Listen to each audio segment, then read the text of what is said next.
आले त्याला आमच्या इथं बीडला एक मोगले डॉक्टर म्हणून आहेत किंवा मग बागलाने डॉक्टर आहेत, त्यांच्या उपचाराची त्याला गरज आहे। योगायोगाने आलायच बीडमध्ये तर त्याच्या लोकांनी त्याला तिथं दोघांपैकी एकाकडे घेऊन जावं, त्याची मानसिक तपासणी करावी, म्हणजे तो जरा वास्तवात आणि भानावर येईल। नसता तो सतत मराठा समाजाविरोधात बोलतो, मनोजदादाच्या विरोधात बोलतो। आज तर तो कुणबी प्रमाणपत्राला बोगस म्हणलाय। अरे बाबा, तुझ्या जसं आरक्षण इतर जातीला मिळालंय 1-1, 2-2 वर्षाच्या जीआरवर, तसं आम्हाला मिळालेलं नाही।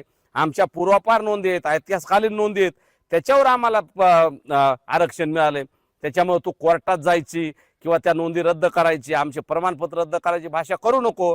तू कोर्टात गेला, याचिका केली, आम्ही काउंटर याचिका करायला किंवा लगेच आम्ही तिथं कॅवेट दाखल करून आमचं म्हणणं मांडायला आणि आम्ही सगळे पुरावे द्यायला सक्षम आहेत।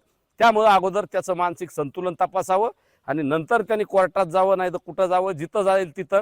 रस्त्यावर म्हणाल तर रस्त्यावरची लोकशाहीतली लढाई आम्ही लढायला तयार आहेत, कोर्टातली न्यायालयीन लढायला सुद्धा आम्ही मनोजदादाच्या नेतृत्वाखाली सगळा मराठा समाज आणि वकील बांधव आम्ही सज्ज आहोत। नाही, अत्यंत चुकीची मागणी आहे ती, कारण अधिकाऱ्याला सगळ्याला नोकरी प्यारी असते। कुणीही चुकीचं प्रमाणपत्र देणार नाही, कुणीही चुकीचं प्रमाणपत्र घेणार नाही।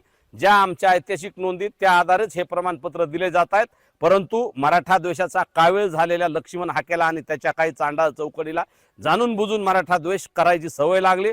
त्याच्यातून त्याला मराठा ओबीसी वाद करून त्याचा राजकीय स्वार्थ साधायचा, राजकीय पोळी भाजायची, म्हणून तो अशा चुकीचे वक्तव्य करतोय। आणि अधिकाऱ्यावर दबाव आणून जे खरे प्रमाणपत्र मिळत आहेत ते मिळू नयेत, ज्या खऱ्या व्हॅलिडिटी मिळत आहेत त्या व्हॅलिड होऊ नये, यासाठी तो अधिकाऱ्यावर दबाव आणतोय। म्हणून त्याच्या या वक्तव्याकडे अधिकाऱ्यांनी कुणी गांभीर्याने बघू नये आणि जर कुणावर तो दबाव टाकत असेल तर त्याला भीक घालू नये। निश्चित येणाऱ्या काळात आम्ही हाकेला त्याच्या लोकशाही मार्गाने जशास तसं उत्तर देण्यासाठी खंबीर आहोत।